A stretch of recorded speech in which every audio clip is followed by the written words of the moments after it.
We've lived in a number of houses through our life together, between living in Asia and the few places we've lived in the USA. And every time we lived in a place, there were always things we liked, but there were things that we wished were more personalized to accommodate our needs.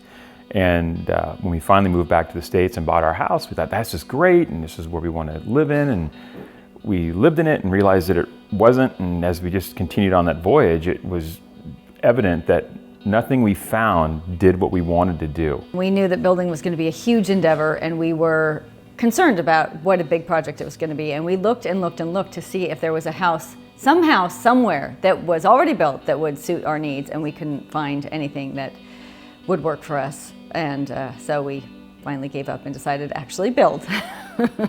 As Steph and I continued to research and look and dig, we had a binder about this thick of all the things we wanted and how we wanted things to work.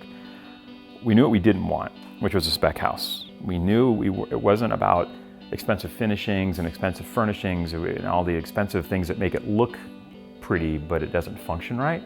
And we knew we didn't want something that was super complicated, where you had all kinds of dials and valves and infrastructure you had to manage and deal with. And so as we continued to research who was building high-functioning, high-performance houses, we kept landing on Hammer and Hand. Our old house, my son's room, was boiling hot in the summer. It was freezing cold in the winter.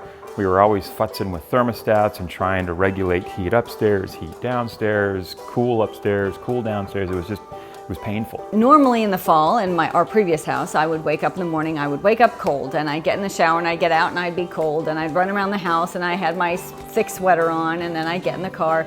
Here I wake up, I put on my t-shirt, I'm not cold. By the time I actually get into my car, I've been running around so much with the normal getting kids ready for school, getting breakfast, whatever, that I'm practically sweating by the time I get in my car. And I'm never cold, and it's really nice. It's very quiet. It's incredibly quiet. The way that the guys put the house together, the way that the house works, the way that everything functions.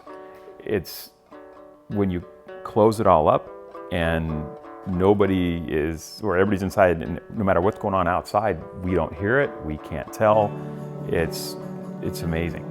Putting your hand over an outlet and feeling cold air coming in, going up to your windows and feeling the cold. Dealing with all the things that you deal with a normal house, when you know that 90% of those can disappear if you put a little more thought and a little more attention into the engineering of the house. You have a house that's really comfortable, that you really enjoy, that you can stay in for the rest of your life, and that you don't want to leave.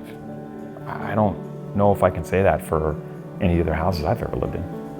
It doesn't make any sense not to build a passive house, just because, especially in an environment like this in Oregon, where, we have some hot, we have some very cold, and it makes it really comfortable all year round without any effort on our part. And yeah, in the long run, it just makes a lot of sense financially and physically.